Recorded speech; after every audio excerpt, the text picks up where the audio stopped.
फवाद चौधरी ने कहा कि मुल्की मईशत का जो हाल है, हुकूमत चंद दिन की मेहमान है। जल्द शहबाज शरीफ, आसिफ जरदारी, इसहाक डार और फजल रहमान मुल्क छोड़ जाएंगे। इदारों से तलखियाँ कम करना चाहते हैं, लेकिन वफाकी हुकूमत इसे बढ़ाने की कोशिश कर रही है। असम्बलियाँ तोड़ने पर नहीं, तारीख पर इख्तलाफ है। वो ज़मान पाक के बाहर मीडिया से गुफ्तगू कर रहे थे।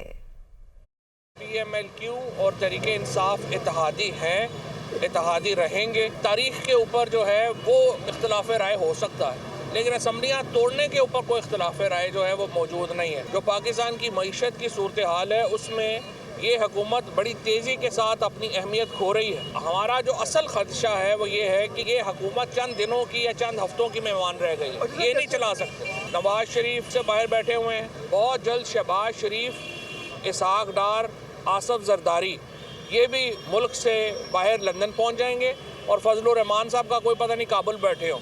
इन लोगों का मुल्क किस तरह से छोड़ के जाना, जिस तरीके से मुल्क चल रहा है, इसके ऊपर हमें बड़ी तशवीश है। हमारी कोशिश है कि जो इदारों के साथ तलखियाँ हैं वो कम हों। कुछ लोग उसको, या शायद वफाकी हुकूमत इसको बिगाड़ने की कोशिश कर रही है। हमें नहीं पता ये खबर दुरुस्त है या गलत है। इमरान खान की बतौर चेयरमैन नाअहली के लिए कार्रवाई शुरू कर रहा है इलेक्शन कमीशन, लेकिन इसके साथ साथ हम इंतखाबात की तरफ बढ़ना चाहते हैं। इनफॉर्मल राब्ते जो हैं वो हो रहे हैं, स्पेशली इसहाक डार साहब को, जो नून लीग की तरफ से जिनका ज़्यादा है। प्रेसिडेंट को हमने कहा कि आपको इलेक्शंस के अलावा मुल्क में और स्टेबिलिटी कोई निज़ाम नहीं दे सकता। इस हुकूमत की ना कोई एनर्जी पॉलिसी है, ना इस वक्त तो हमें गैस की ज़रूरत है। तेल तो दुनिया में सस्ता हो गया, गैस की ज़रूरत है, उसकी पॉलिसी नहीं है। पैसे जी है ही नहीं।